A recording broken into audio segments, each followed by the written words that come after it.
Hello students. आज की इस वीडियो में हम आगाखान बोर्ड के फर्स्ट ईयर के 7.4 पार्ट 1 एसएल को देखेंगे। इसका टाइटल है explain the process of data modelling. Data modelling क्या होती है, इसका प्रोसेस क्या है, इसके कौन कौन से स्टेप्स हैं, इस वीडियो में हम इसको देखेंगे। डेफिनेशन देखी जाए तो data modelling is the process of analysing and designing data structures in a database according to the business requirements. Business requirement या बिजनेस रूल भी इसको कहते हैं। जो भी किसी भी ऑर्गेनाइजेशन के कुछ रूल्स होते हैं उसके मुताबिक जो है उसने अपने डेटा को और अपने सिस्टम को ऑर्गेनाइज किया होता है। उसी बेस के ऊपर हम डाटा मॉडल जो है वो बनाते हैं। उन्हीं चीज़ों को यूज़ करते हुए रिफाइन करते हैं उसको।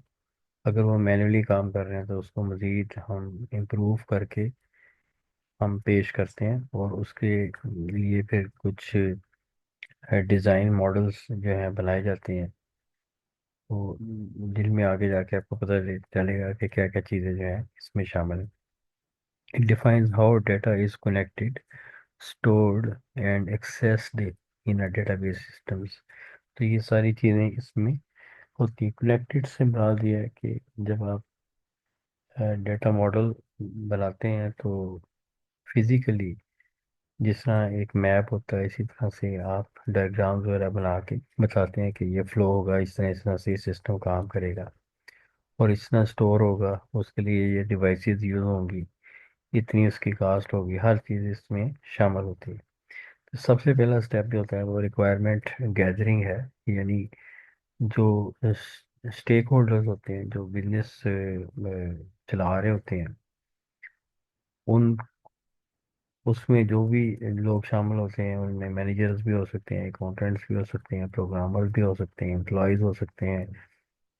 तो जो भी लोग शामिल होते हैं उनसे इंटरव्यूज किए जाते हैं और उनकी रिक्वायरमेंट के मुताबिक जो है सिस्टम को मॉडल किया जाता है, फिर डिज़ाइन किया जाता है और उसको इम्प्लीमेंट किया जाता है। This is the foundation of the entire data modelling process.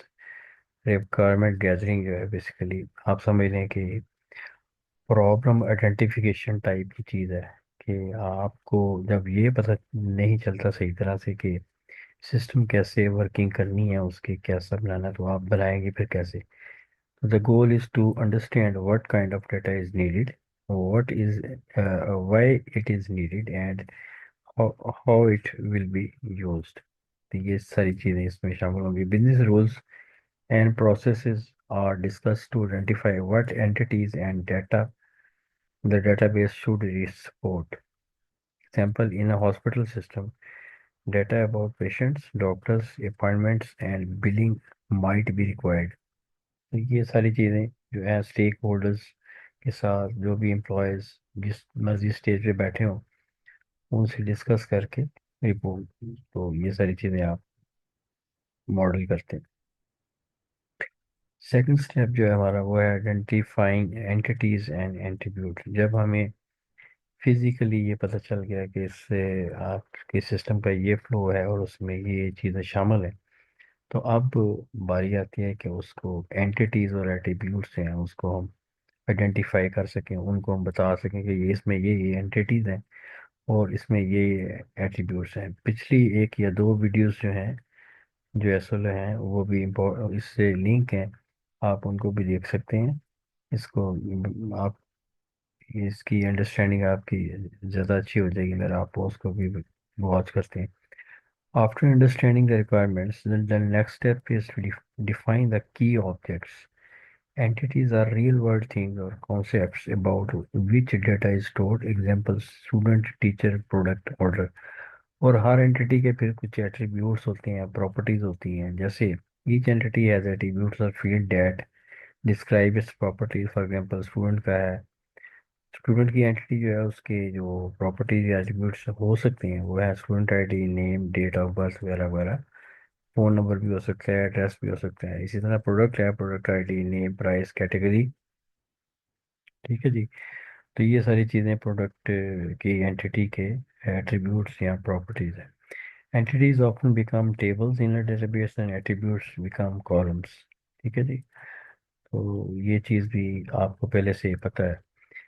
तीसरा स्टेप जो है डिफाइनिंग रिलेशनशिप बिटवीन एंटिटीज। जब आपने एंटिटीज मिला ली और उसके हर एंटिटी के आगे एट्रीब्यूट बन गए, यानी उसके कॉलम बन गए, टेबल मुकम्मल हो गए हैं, अब आरडीबीएमएस का ये होता है कि रिलेशनल डेटाबेस मैनेजमेंट सिस्टम। तो अब एक टेबल को दूसरे टेबल से कनेक्ट किया जाता है थ्रू प्राइमरी की एंड फॉरेन की।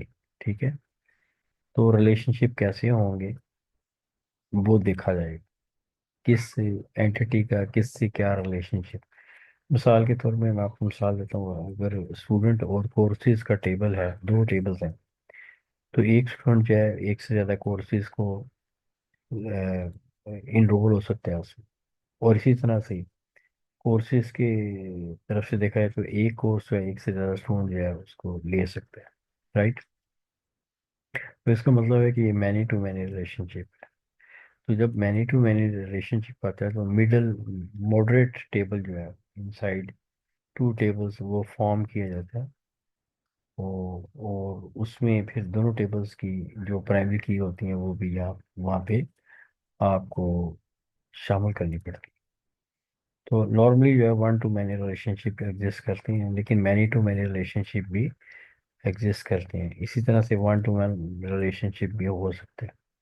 जैसे एक बैंक में एक कार्ड होल्डर है, तो अब उसका एटीएम कार्ड है, तो एक बंदे का एक एटीएम कार्ड होगा। ठीक है, उसका एक कार्ड होगा। तो वन टू वन रिलेशनशिप आ गया कि यानी बैंक का एक कस्टमर है, उसका एक कार्ड है। राइट। या जैसे नेशनल आईडी कार्ड है, जो आपका शनाख्ती कार्ड जिसको कहते हैं, तो वो भी हर बंदे का एक होता है। तो एक पर्सन का एक शनाख्ती कार्ड, यानी one to one relationship. So this step involve analyzing how different entities interact with each other. Relationship explain how data in one entity is associated with data in another, right? अच्छा, उसमें देखें there are three main types of relation. जैसे मैंने अभी आप one to one है, one person has one passport, जैसे इसने एग्जांपल दे दी। वन टू मैनी में one teachers teaches many student, एक टीचर जो एक से ज़्यादा स्टूडेंट्स को पढ़ा सकता है या पढ़ाता है। मैनी टू मैनी रिलेशनशिप में क्या होगा, many students can enroll in many courses. Right. तो ये एग्जांपल है रिलेशनशिप की। Cardinality and participation, whether relationship और ऑप्शनल और मैंडेटरी आर आल्सो डिफाइंड। ये भी आपको बताना पड़ता है कि रिलेशनशिप जो है वो ऑप्शनल है या मैंडेटरी है, यानी उसमें कोई वैल्यू लाजमी आएगा या आएगी, या उसमें नल वैल्यू स्टोर की जा सकती है। अच्छा, creating the data model, entity relationship diagram. अब सब सारी चीज़ें जब हो गई हैं, उसके बाद एक डाटा मॉडल जो है एंटिटी रिलेशनशिप डायग्राम जो है वो बनाया जाता है। उसके लिए कुछ सिंबल्स जो हैं वो हम यूज़ करते हैं, और हर सिंबल का ख़ास पर्पस होता है। तो a visual representation of the entities, attributes and relationship is created. This diagram is known as ER entity relationship diagram. It uses rectangles for entities. Rectangle shape जो है, जिससे आपको पता है रेक्टेंगल शेप कौन सी होती है, रेक्टेंगल शेप जो है वो यूज होती है एंटिटीज के लिए। एलिप्सिस जो है वो एट्रीब्यूट या प्रॉपर्टीज के लिए यूज होती है। इसी तरह से डायमंड शेप जो है वो रिलेशनशिप के लिए यूज होती है, और लाइंस जो है आपस में रिलेशनशिप को कनेक्ट करने के लिए यूज होती है। नेक्स्ट आपके पास the ER diagram provides a high level overview of database structure. It helps developer and stakeholders confirm that all data elements are correctly captured. उसके बाद एक और स्टेप होता है, उसको हम कहते हैं नॉर्मलाइजेशन। ये बहुत ही इंपॉर्टेंट स्टेप है, क्योंकि डेटा जो है वो जब आप वैसे ही अगर स्टोर करवाते हैं डेटाबेस में, तो वो रिपीट हो सकता है, जिसको हम कहते हैं रिडंडेंट।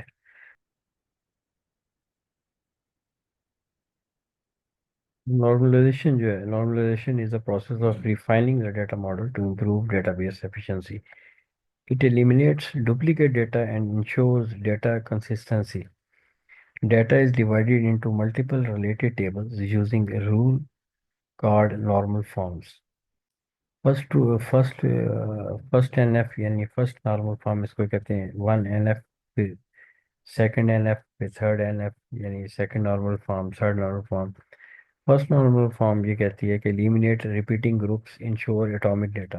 कि हर फील्ड जो है, हर कॉलम जो है, उसमें एक ही एटॉमिक डाटा ही कंसिस्ट कर। जैसे मिसाल के तौर पर अगर फ़ोन नंबर आप लिख रहे हैं, तो एक कॉलम फ़ोन नंबर का, तो फ़ोन नंबर आप कॉमा के साथ दो नहीं लिख सकते। उसके लिए आप अलग से रिकॉर्ड बनाएंगे। उसी अ, मिसाल के तौर पे अली का है, तो एक स्टूडेंट अली है, उसका फ़ोन नंबर आपने लिख दिया है। तो अब अगर इसका आप दूसरा फ़ोन नंबर लिखना है, तो उसी कॉलम में कॉमा के साथ दूसरा नंबर नहीं लिख सकते। उसके लिए दोबारा दोबारा रिकॉर्ड सारा फिलअप करना पड़ेगा, और अगले कॉलम में अपने रिकॉर्ड में आप उसका दूसरा नंबर देंगे। इस तरह अगर तीसरा नंबर भी उसका है, तो उसकी तीसरा नंबर देंगे। यानी अली के लिए फिर दो या तीन रिकॉर्ड आपको करने पड़ेंगे, राइट। सेकंड नॉर्मल फॉर्म ये है कि रिमूव पार्शियल डिपेंडेंसीज। ठीक है ना। Non key attribute should depend on the whole key. तो नॉन की एट्रीब्यूट जो है, ठीक है, वो डिपेंड करेंगे, यानी कि प्राइमरी की के अलावा जो भी हैं, वो जो है उसके प्राइमरी के ऊपर डिपेंड कर रहे होंगे, उससे रिलेटेड होंगे। उसके अलावा नहीं, अगर वो इस तरह से हैं, फिर हम उसको दूसरे टेबल में शिफ्ट कर देंगे। उसके लिए अलग से टेबल बनाया जाएगा। तो नॉन की एट्रीब्यूट जितने भी हैं, वो सारे के सारे जो प्राइमरी की जो आपका कॉलम है उसके ऊपर डिपेंड कर रहे होंगे। तीसरी नॉर्मल फॉर्म जो है वो कहती है कि रिमूव ट्रांजिटिव डिपेंडेंसीज। यानी कि बाज़ बात ऐसी होता है कि एक रिलेशन जो है दूसरे रिलेशन के ऊपर डिपेंड कर रहा होता है, दूसरा तीसरे के ऊपर कर रहा होता है, और तीसरा चौथे के ऊपर कर रहा है। अगर इस तरह की पोजीशन आती है, तो हम उनके लिए फिर अलग अलग टेबल्स हैं, वो हम बनाएंगे, ताकि इस इसको ट्रांजिटिव डिपेंडेंसी कहते हैं, इसको एलिमिनेट किया जा सके। Non key attribute should depend only on the primary की। ओनली मतलब उसके प्राइमरी के ऊपर डिपेंड करेंगे, ना कि किसी और नॉन की एट्रीब्यूट के ऊपर डिपेंड कर रहे हैं। Normalization avoids anomalies during data insertion, deletion और अपडेट्स। एनोमलीज कहते हैं कि जब आप इंसर्ट करते हैं डाटा, ठीक है, या डिलीट करते हैं, तो बाज़ औक़ात दूसरे टेबल भी आपके डिलीट हो जाएंगे। अपडेट करेंगे तो दूसरे टेबल भी अपडेट होंगे या नहीं होंगे। तो ये सारी चीज़ें एनोमलीज में आती हैं। इनको एनोमलीज को ख़त्म करना पड़ता है। नेक्स्ट आपके पास जो चीज़ आती है, वो है मैपिंग टू लॉजिकल स्कीमा। यानी ईआर डायग्राम आपकी बन गई है, जिसमें आपके एट्रीब्यूट्स आ गए हैं, जिसमें आपकी एंटिटीज आ गई हैं, और डायग्राम्स वगैरह, और थ्रू लाइंस हैं वो कनेक्टेड हैं। ठीक है। तो ER diagram is no translated into formal format that our database management system can understand. Entities become tables, attribute become column. ये आपको पता चल गया। Prime keys are defined to uniquely identify record in a table. Foreign keys are defined to establish links between related tables. Constants such as not null, unique, and check are also applied. ये constants मुख्तलिफ किस्म के constants हैं, आप data के ऊपर, table के ऊपर लगा सकते हैं, मुख्तलिफ फील्ड्स के ऊपर, कि इसमें null वैल्यू स्टोर की जा सकती है कि नहीं की जा सकती, या यूनिकनेस इसकी होगी या नहीं होगी। तो the logical model is later implemented physically in a DBMS like MySQL, Oracle, or MS Access। Next आपके पास review and validation. Data modelling में ये स्टेप है। Before implementation, the entire data model is reviewed, right? The model is shared with business users and stakeholders for feedback. It is checked for completeness, correctness, and whether it meets all business rules। जो भी manager आज उसको approve करेंगे कि यहाँ business rule कहेंगे सही तरह से काम नहीं कर रहा, तो उसको आप दोबारा से उसको देखेंगे कि कहाँ पे हमारे लॉजिकल एरर्स आ रहे हैं, तो उसको आप करेक्ट करेंगे। Any charges improvement any changes sorry any changes improvements और corrections are made before moving forward. तो कंक्लूजन में, data modelling is a step by step method that transform user requirements into a clear, logical, and usable structure. It serves as a blueprint for creating efficient, accurate, and scalable databases that fulfill business or system goals. तो basically data modelling में हर चीज़ ही तकरीबन आपके सामने ये आ जाती है।